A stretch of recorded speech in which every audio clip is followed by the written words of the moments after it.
Quem eram os Anunnaki? Deuses antigos, extraterrestres ou apenas lendas? Neste vídeo, vamos explorar as figuras mais poderosas dessa misteriosa mitologia e Marduk, o ambicioso, Ninurta, o guerreiro, e Shur, o deus das tempestades, e Nanar, o sábio senhor da lua. Descubra como essas divindades sumérias podem ter uma conexão surpreendente com nossas origens e com o futuro da humanidade, mergulhando em uma história que desafia tudo o que você pensava saber. Há milênios, em uma terra misteriosa conhecida como Mesopotâmia, se desenvolveram algumas das primeiras civilizações humanas. Ali, em meio a rios caudalosos e vastas planícies férteis, nasceram cidades, reinos e uma cultura rica em mitos e lendas. Mas, entre todas essas histórias, há uma que perdura até os dias de hoje, uma história que pode mudar a forma como entendemos nossa origem. Esta é a história dos Anunnaki, uma raça de deuses poderosos que, segundo as antigas tabuletas de argila, vieram dos céus para a terra e moldaram o destino da humanidade. Imagine os antigos sumérios, sentados ao redor do fogo, ouvindo os sábios narrar relatos sobre seres imortais que vinham de além das estrelas. Esses deuses, chamados Anunnaki, não eram como os deuses que conhecemos hoje. Não eram apenas figuras simbólicas. Eram retratados como seres reais, com personalidades, conflitos e tarefas específicas. Dizia-se que esses Anunnaki desceram dos céus para a Terra em um tempo remoto e encontraram nosso planeta como um lugar caótico, um lugar que precisava de ordem. Mas por que vieram? O que procuravam? Segundo as lendas registradas em textos como Enuma Eli, um antigo poema épico sumério, os Anunnaki chegaram à Terra com um propósito claro: transformar o mundo e governar os seres humanos. Eram descritos como criadores e juízes, com poderes que iam além da imaginação. Dizia-se que controlavam a natureza, a fertilidade das terras e os destinos dos reis e das cidades. No panteão desses deuses, cada um tinha uma função especial, como se fosse um tipo de governo celestial. O nome Anunnaki significa literalmente aqueles que desceram dos céus à terra. A raiz da palavra vem de Anu, o deus do céu, o pai supremo do panteão sumério. Portanto, os Anunnaki eram considerados descendentes de Anu, seres divinos que mantinham um vínculo direto com o cosmos. Eram seres de grande altura, com uma aparência majestosa e frequentemente retratados com vestimentas e objetos que sugeriam um poder além do terreno. Na mitologia suméria, acreditava-se que esses deuses habitavam em um lugar chamado Nibiru. Alguns teóricos modernos, como o controverso autor Zecharia Sitchin, interpretaram as antigas tabuletas e sugeriram que Nibiru não era um lugar mítico, mas um planeta real que orbita o Sol em uma trajetória elíptica. Segundo essa teoria, os Anunnaki teriam vindo de Nibiru para a Terra em busca de recursos, especialmente ouro, um material necessário para preservar seu planeta e sua civilização avançada. Agora, as histórias dos Anunnaki não falam apenas sobre criação, mas também sobre conflitos e traições. Nesses relatos, encontramos deuses que se enfrentam entre si pelo poder e controle do mundo. Essas lutas divinas, embora cheias de simbolismo, frequentemente parecem refletir conflitos humanos. Os sumérios, ao observarem essas histórias, provavelmente viam nelas uma explicação para os altos e baixos de sua vida diária, as guerras, as secas, as inundações, tudo estava ligado às decisões e batalhas dos Anunnaki. Nessas antigas narrativas, os Anunnaki tinham uma estrutura social parecida com a de uma corte real. Existia uma hierarquia onde Anu estava no topo, seguido por outros deuses poderosos como Enlil, o deus do ar e da autoridade, e Enki, o deus das águas e da sabedoria. Esses deuses delegavam tarefas a outras divindades menores, e segundo alguns textos, também criaram os primeiros seres humanos para trabalhar a terra e servi-los. As tabuletas contam que, no início, os deuses trabalhavam a terra eles mesmos, mas se cansaram dessa árdua tarefa.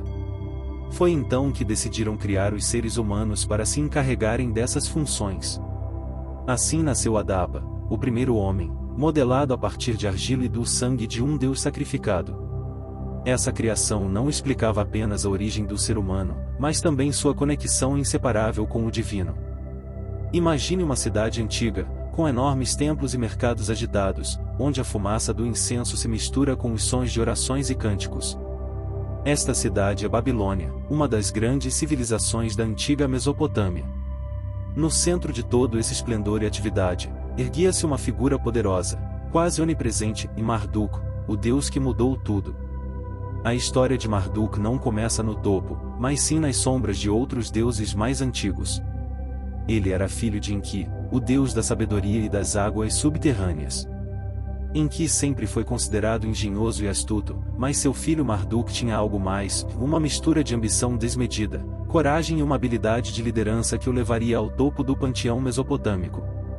Em um tempo em que os deuses lutavam pelo controle do universo, o caos ameaçava devorar tudo o que existia. Esse caos tinha um nome, Tiamat, a deusa primordial do mar salgado, uma criatura monstruosa e poderosa que representava a desordem e o perigo constante. Tiamat, enfurecida pelas ações de outros deuses, decidiu acabar com todos eles e devolver o universo a um estado de pura desordem. Para isso, criou um exército de monstros aterradores e nomeou Kingu, seu consorte, como líder supremo dessa rebelião. Os deuses mais antigos, aterrorizados e sem saber o que fazer, procuraram desesperadamente alguém forte e corajoso o suficiente para enfrentar Tiamat. Foi então que Marduk deu um passo à frente. Diferente dos outros, ele não hesitou. Se ofereceu para lutar contra Tiamat, mas colocou uma condição: em se vencesse, seria nomeado Rei Supremo dos Deuses. Os outros deuses, sem muitas opções, aceitaram sua proposta. Marduk se preparou para a batalha de sua vida. Ele se armou com uma poderosa rede para capturar seus inimigos, um arco brilhante e flechas letais. Carregava um martelo dourado e um raio em sua mão, símbolo de seu domínio sobre as tempestades. Mas sua arma mais impressionante era seu dragão Mushussu, uma criatura imponente que simbolizava sua força e autoridade. Quando finalmente Marduk se enfrentou a Tiamat, o universo inteiro prendeu a respiração. A batalha foi épica. Tiamat rugia e lançava seus monstros contra ele, mas Marduk era rápido, preciso e, acima de tudo, corajoso. Com sua rede, capturou Tiamat e, com uma flecha certeira, a atravessou, dividindo-a em duas partes. De seu corpo despedaçado, Marduk criou o céu e a terra. A metade superior de Tiamat se tornou o firmamento, enquanto a metade inferior formou a terra firme.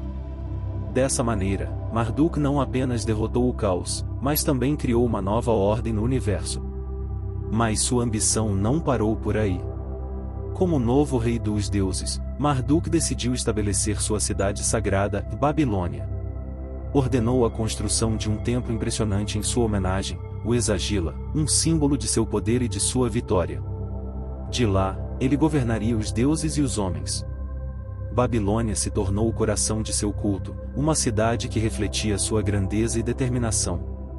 Todos os anos, durante o festival de Ano Novo, Taktu, os babilônios celebravam seu triunfo sobre o caos e reafirmavam seu compromisso com a ordem que Marduk havia estabelecido. Mas, como em toda história de poder, nem todos estavam felizes com sua ascensão. Alguns deuses, como Enlil, o antigo deus do ar e da autoridade, observavam com desconfiança o poder de Marduk. No entanto, sua vitória e sua habilidade de criar ordem o haviam tornado um líder indiscutível. Marduk representa uma ideia poderosa que ressoa até hoje, o triunfo da ambição e da ordem sobre o caos e a incerteza. Nele, vemos refletida a figura do líder que, apesar das adversidades e do medo, se ergue para enfrentar os maiores desafios e transformar o mundo ao seu redor. Há muito, muito tempo, nas terras férteis da Suméria, onde nasceram as primeiras cidades da humanidade, havia uma figura que inspirava respeito e temor. Seu nome era Ninurta, o deus guerreiro, o defensor da civilização e o protetor da justiça. Quando os sumérios olhavam para o horizonte, temerosos de invasores ou desastres naturais, eles se entregavam a ele, sabendo que sua força era a única coisa que poderia salvá-los do caos e da destruição. Ninurta não era um deus qualquer. Ele era filho de Enlil, o poderoso deus do ar e da autoridade, que governava do seu trono celestial. Desde o seu nascimento, Ninurta estava destinado a ser um guerreiro.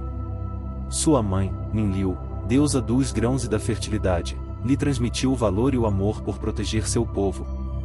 Desde pequeno, Ninurta treinava com armas e se preparava para enfrentar qualquer ameaça que pudesse colocar em risco a ordem que seu pai havia estabelecido.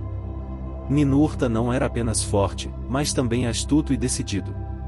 Suas representações o mostram como um homem jovem, corajoso e com um olhar firme. Sempre carregava consigo sua arma mais famosa e uma poderosa massa mágica chamada Sharur, que tinha a habilidade de falar e aconselhá-lo em batalha. Imagine ter uma ferramenta que não só pode destruir seus inimigos, mas também te guia e te dá ideias nos momentos mais difíceis. Assim era Sharur para Ninurta, e não apenas uma arma, mas também sua fiel companheira de aventuras. Uma das histórias mais emocionantes de Ninurta é a batalha contra o demônio Azag. Azag era uma criatura monstruosa que vivia nas montanhas e representava o caos e a doença. Era tão terrível que sua simples presença fazia os rios ferverem e as plantas murcharem. Cada passo de Azag contaminava a terra, e os humanos, desesperados, rezavam a Ninurta para que os libertasse dessa ameaça. Ninurta, sempre pronto para proteger seu povo, ouviu as súplicas e partiu para as montanhas para enfrentar o monstro. Montado em sua águia celestial, voou pelos céus com o vento soprando a seu favor. A batalha foi épica e feroz. Azag era um inimigo formidável, com uma pele dura como pedra e a capacidade de lançar veneno de suas mandíbulas. Mas Ninurta não se intimidou.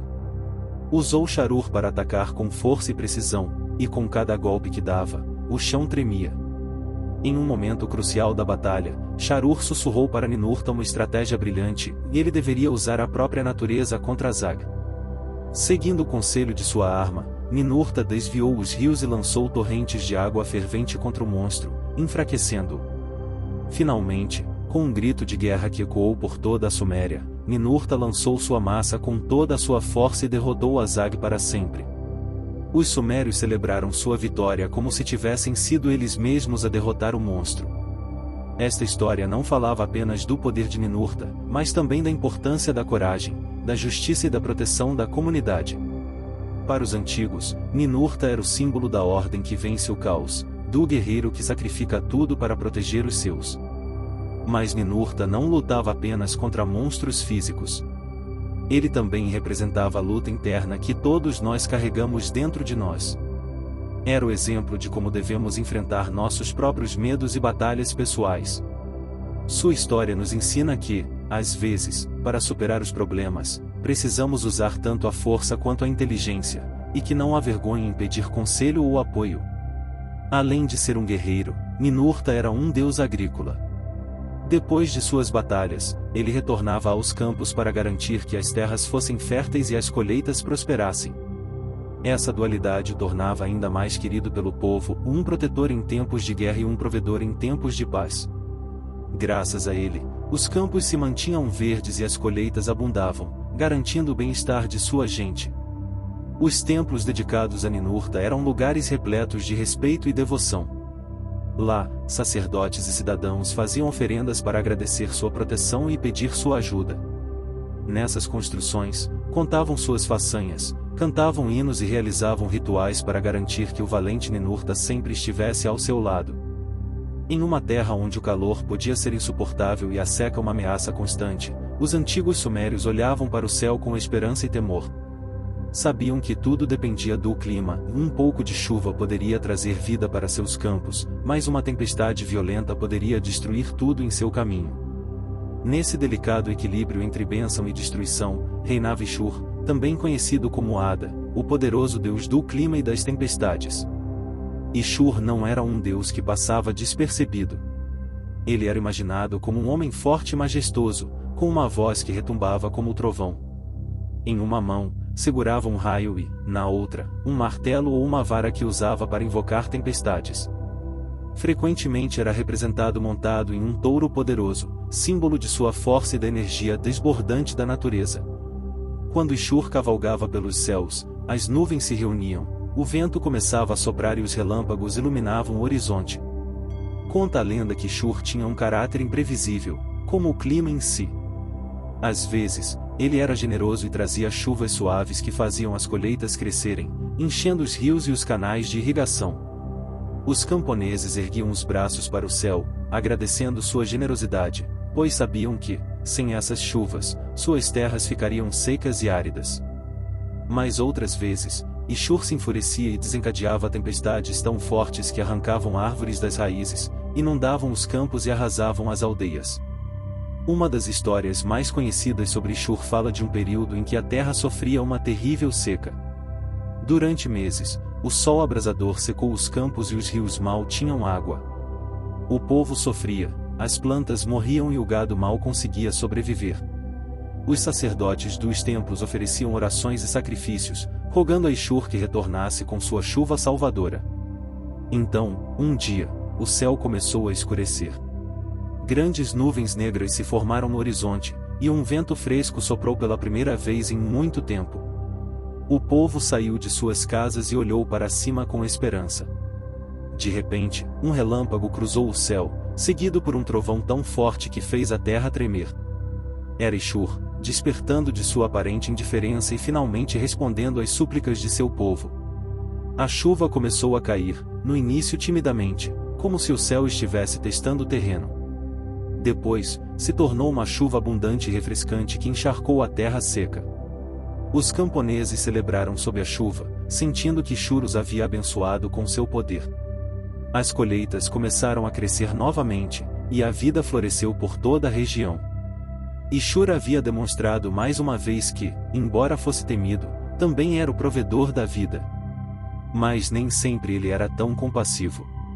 Em outra história, quando os humanos desobedeceram às leis divinas e deixaram de respeitar os deuses, Shur desencadeou sua fúria na forma de uma tempestade devastadora. Durante dias, choveu sem parar. Os rios transbordaram e as cidades se inundaram. As pessoas corriam aterrorizadas, buscando refúgio. Era um lembrete do poder de Shur e do quão perigoso ele podia ser quando faltava respeito. A lição era clara, e a natureza deveria ser respeitada e os deuses honrados.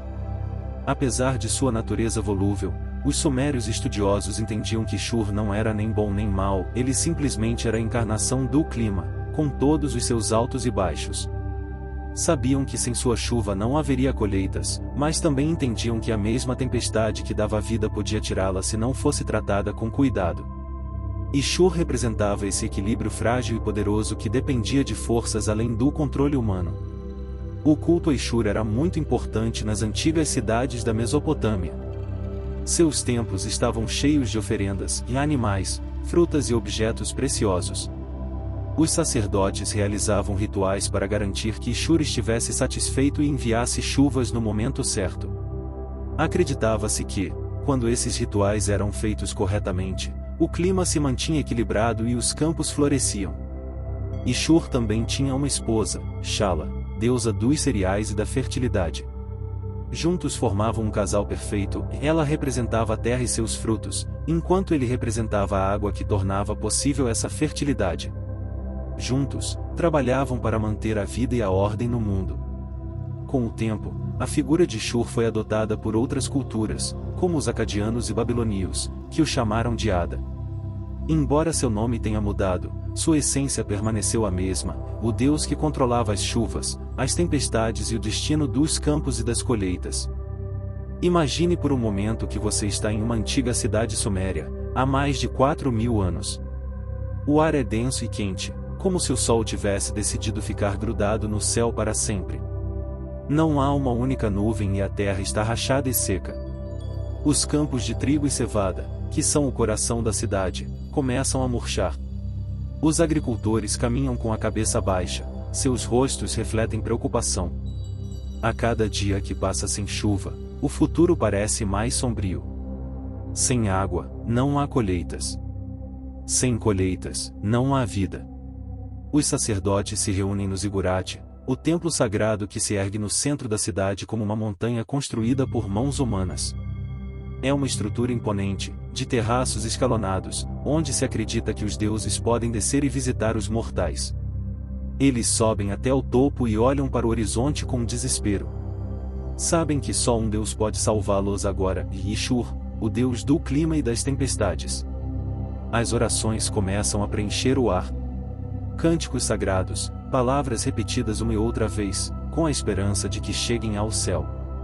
Acendem-se incensos e oferendas, grãos, frutas e pequenas figuras de barro dedicadas a Shur. O povo se congrega, crianças, idosos, mulheres e homens, todos com a esperança de que seus pedidos sejam ouvidos. De repente, algo muda. O vento começa a soprar suavemente, como um sussurro no ar quente. As folhas secas das árvores começam a se mover. Um murmúrio de expectativa se espalha pela multidão. É uma mudança sutil, mas depois de semanas de calor insuportável, qualquer brisa parece um sinal divino. Um jovem camponês aponta para o horizonte. Olhem! As nuvens! E sim, lá estão elas. Pequenas manchas escuras que parecem crescer à medida que avançam. Logo, o céu azul começa a cobrir-se com uma camada de cinza profundo.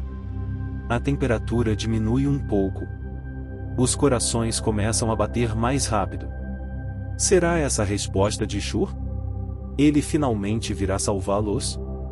Então, o vento deixa de ser um sussurro e se transforma em um rugido. Sopra com força, levantando poeira e areia. As roupas das pessoas se agitam e algumas se cobrem o rosto. As nuvens agora são imensas e pesadas, movendo-se rapidamente, como se uma força invisível as empurrasse para a cidade. A luz do sol se apaga e tudo fica em uma penumbra inquietante. A multidão prende a respiração. De repente, um relâmpago atravessa o céu, iluminando tudo por uma fração de segundo. É uma luz branca e cegante que divide o céu em dois. Segue-se um trovão ensurdecedor, um estrondo que parece sair do próprio coração da terra. As crianças gritam e alguns adultos se ajoelham. Não há dúvida, Shur está aqui. As primeiras gotas caem, grandes e pesadas, batendo no solo seco e levantando pequenas nuvens de poeira. Mas isso é apenas o começo. A chuva se intensifica rapidamente, passando de um gotejar para uma verdadeira cortina de água. As ruas da cidade se inundam em questão de minutos. O barulho da chuva é constante e poderoso, como se milhões de tambores estivessem tocando em uníssono. Shur, montado em seu poderoso touro celestial, cavalga pelo céu invisível aos olhos humanos. Pode-se ouvi-lo em cada trovão e vê-lo em cada relâmpago. É ele quem conduz esta sinfonia de poder. Seu martelo lança raios que iluminam o horizonte e sua voz retumba nos corações daqueles que o observam lá embaixo. Mas, apesar do medo que sua presença provoca, há uma estranha sensação de paz.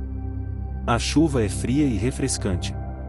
A terra, sedenta há tanto tempo, absorve cada gota como se estivesse bebendo após uma longa caminhada no deserto. Os canais de irrigação se enchem novamente, levando água para os campos e para as casas. O rio, que antes mal era um fio de água, volta a fluir com força. Os rostos preocupados se transformam em sorrisos. As crianças saltam nas poças, rindo e gritando de alegria. Os idosos levantam as mãos para o céu, agradecendo a Shur por sua misericórdia. Os agricultores olham seus campos com esperança, e em breve, as sementes voltarão a germinar e os campos se tornarão verdes. A tempestade continua por horas, e embora alguns temam que ela possa destruir tudo, sabem que, desta vez, Shur está sendo bondoso. Finalmente, o vento diminui, os trovões se afastam e a chuva se torna uma garoa suave. O céu começa a clarear e o sol, tímido, volta a aparecer entre as nuvens dispersas. Um arco-íris surge no horizonte, como uma assinatura de Shur, uma promessa de que o equilíbrio foi restaurado. A cidade respira aliviada. A vida pode continuar. Shur respondeu às suas súplicas e lhes deixou uma lição valiosa, e a natureza é poderosa e deve ser respeitada. Os deuses podem dar e tirar, mas sempre estarão lá, observando, esperando que os humanos nunca esqueçam seu lugar no mundo. Imagine que Usted está em uma cidade moderna, cheia de prédios altos, ruas cheias de carros e luzes que nunca se apagam. As pessoas caminham apressadas, olhando seus teléfonos, sem perceber o céu cinza que cobre a cidade. Já faz dias que não chove, o ar está pesado e as plantas dos parques começam a murchar. Ninguém parece ser importante. Finalmente, vivimos em uma era onde todo está controlado, não é mesmo? Se precisamos de água, simplesmente abrimos a torneira. Se está quente, ligamos o ar-condicionado. O que poderia dar errado? Mas as coisas nem sempre são tão simples. As notícias começam a falar de secas em lugares onde antes chovia sem problema. Em outros locais, as chuvas se tornam tão intensas que inundam cidades inteiras. Furacões mais fortes do que o normal aparecem com mais frequência, e os incêndios devastam florestas que levaram séculos para crescer. É como se o clima estivesse enfurecido, como se estivesse descontrolado. Agora, vamos fazer uma viagem no tempo.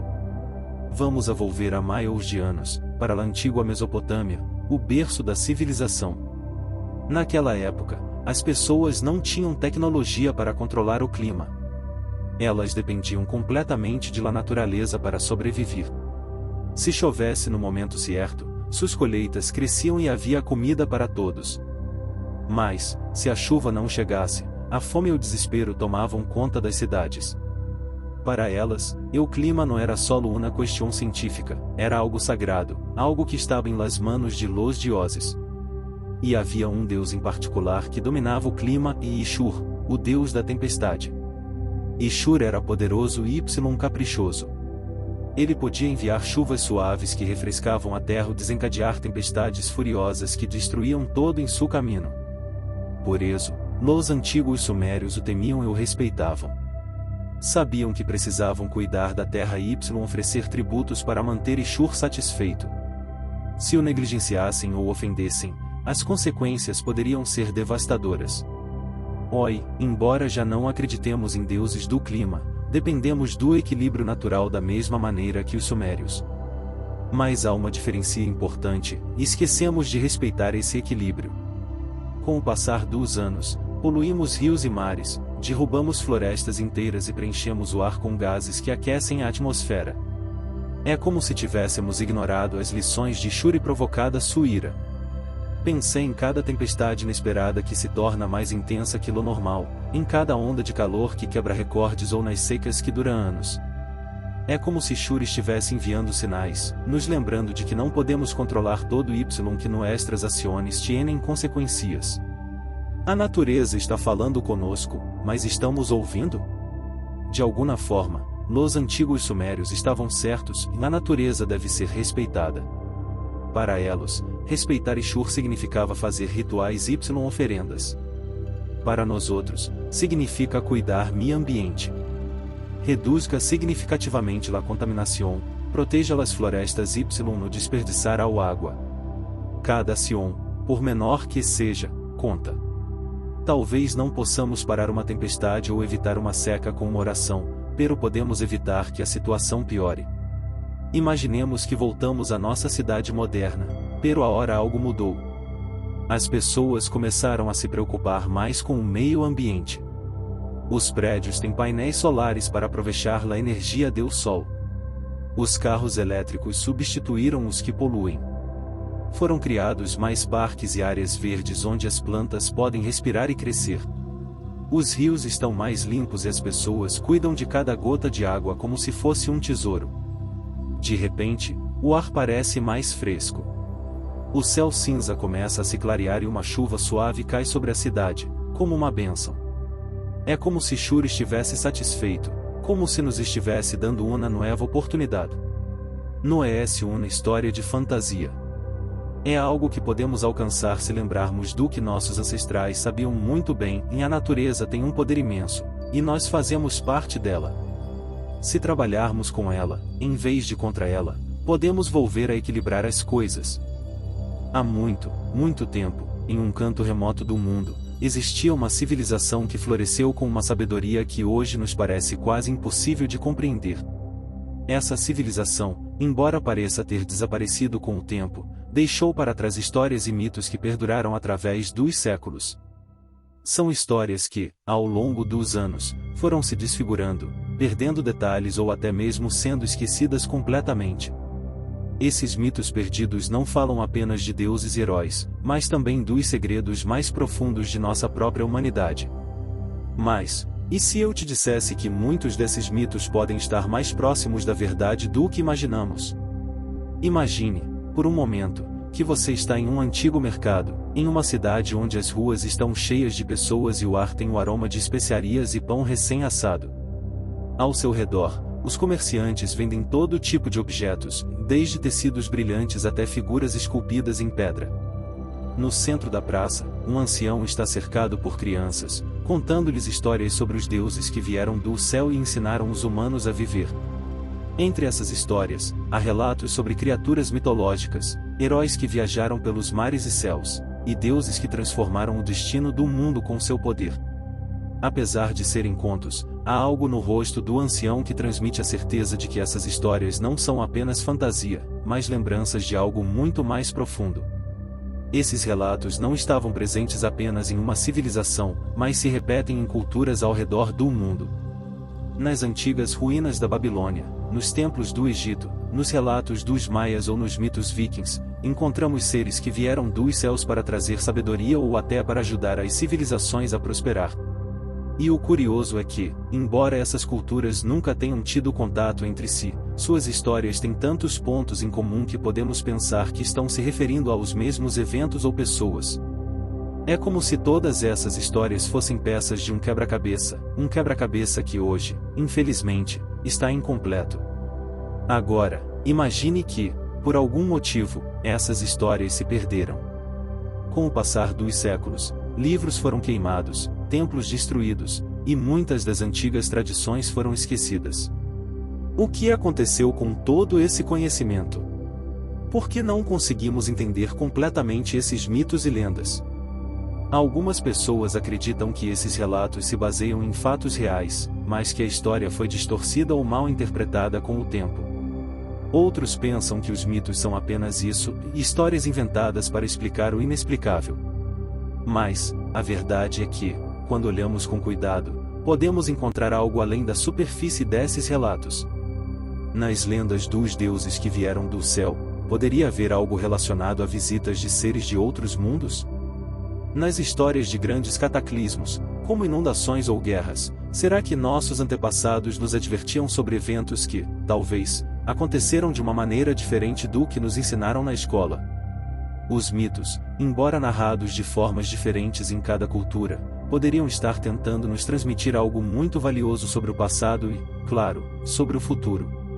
No entanto, o tempo não parou para esperar que desvendássemos esses segredos. As antigas civilizações que contaram essas histórias foram substituídas por outras, e com cada nova era, muitos desses relatos foram se perdendo. Mas isso não significa que esses mitos não sejam mais relevantes. Muito pelo contrário. O fato de que esses relatos chegaram até nós através das ruínas, dos textos antigos, das tradições orais, é um sinal de que tem algo importante a nos dizer. Se perdermos essa conexão com o passado, corremos o risco de esquecer as lições que nossos antepassados tentaram nos ensinar. Um dos maiores perigos que enfrentamos hoje é justamente esse esquecimento. Vivemos em um mundo que avança rapidamente, onde a tecnologia, as redes sociais e as notícias ocupam a maior parte de nossa atenção. Esquecemos que as civilizações que nos precederam passaram por desafios semelhantes aos que enfrentamos hoje. Em um mundo onde o clima está alterando o equilíbrio natural, as lições dos antigos deuses do clima, como Ishur, devem servir de advertência. Em um mundo onde o poder e a ambição parecem ser as forças que movem a humanidade, os mitos sobre deuses como Marduk nos lembram da importância da moderação e da justiça. E quando olhamos ao nosso redor e vemos as lutas sociais e políticas, as histórias de heróis como Ninurta, que defendeu a ordem e a paz, nos inspiram a lutar por um mundo mais justo. Em um tempo distante, muito antes de os seres humanos compreenderem completamente o funcionamento do mundo, as antigas civilizações olhavam para o céu com admiração. Para eles, o sol e a lua, as estrelas e as tempestades não eram apenas fenômenos naturais, eram manifestações de poderes divinos, forças que influenciavam diretamente suas vidas. Entre esses poderes, havia um particularmente temido e reverenciado, Ishur, o deus sumério da tempestade. Ishur, também conhecido como Ad em algumas versões da mitologia, não era apenas o deus da chuva, mas também o mestre dos ventos e dos trovões. Seu poder era tão grande que ele podia inundar a terra ou fazer as colheitas crescerem de forma exuberante. Nas antigas terras da Mesopotâmia, onde o clima e a agricultura governavam a vida cotidiana, Ishur era uma figura essencial. Mas o que aconteceria se eu te dissesse que a influência deste deus não se limitou à região mesopotâmica? Que, na realidade, sua essência se refletiu em outras culturas e religiões ao redor do mundo, às vezes sob nomes diferentes, mas sempre com a mesma força transformadora? Ao longo das épocas, o mito de Shur deixou sua marca além das fronteiras da Mesopotâmia. Imagina que nos transportamos para outro canto do mundo, no distante Egito. Ao longo do Nilo, onde as chuvas não são tão frequentes como na Mesopotâmia, o deus Ra, o deus solar, dominava os céus. No entanto, por trás da imagem quente e radiante de Ra, também havia outro deus que compartilhava um poder similar ao de Shur. Este era Sete, o deus egípcio do caos e das tempestades. Embora Sete não seja exatamente o mesmo que Shur, ambas as divindades compartilhavam a capacidade de desencadear tempestades e ventos descontrolados. Em um simbolismo muito parecido com o de Shur, Sete podia trazer tanto destruição quanto renovação. O mesmo vento que devastava as terras poderia, no contexto adequado, tornar possível uma colheita. Assim como Shur controlava as tempestades que traziam chuvas necessárias para a agricultura, Sete representava essa força incontrolável da natureza que trazia tanto caos quanto ordem em seu momento. Mas a influência de Shur não parou por aí. Se atravessarmos o oceano e chegarmos às terras dos Maias, na Mesoamérica, veremos que a chuva e o controle da tempestade também eram uma das forças divinas mais reverenciadas. Os Maias adoravam Sha'ak, o deus da chuva, que não só trazia chuvas para as colheitas, mas também governava os trovões e os relâmpagos. A relação de Sha'ak com a água e as tempestades tem claras semelhanças com a figura de Shur. Nas antigas cerimônias maias, Sha'ak era invocado para garantir boas colheitas, especialmente durante a temporada de chuvas. Os maias, assim como os sumérios, viam na tempestade uma força que podia ser tanto perigosa quanto vital. Essa semelhança não é casualidade, pois as civilizações que adoravam Ishur, Sha'ak e deuses similares compartilhavam o entendimento de que as tempestades, embora destrutivas, são um componente essencial da vida. No distante Oriente, a influência da figura de Shur também foi interpretada de maneiras fascinantes. Na antiga China, os deuses do trovão e das tempestades faziam parte integrante do panteão. Um dos mais importantes era Leigon, o deus do trovão, que tinha a capacidade de desencadear raios e tempestades com seu martelo. Embora Leigon não fosse o mesmo deus que Shur, ambos compartilhavam um poder semelhante, o de governar os elementos naturais, particularmente aqueles tão imprevisíveis e perigosos como o trovão e a tempestade. Na antiga China, essas divindades não apenas representavam a força destrutiva da natureza, mas também a renovação e o equilíbrio.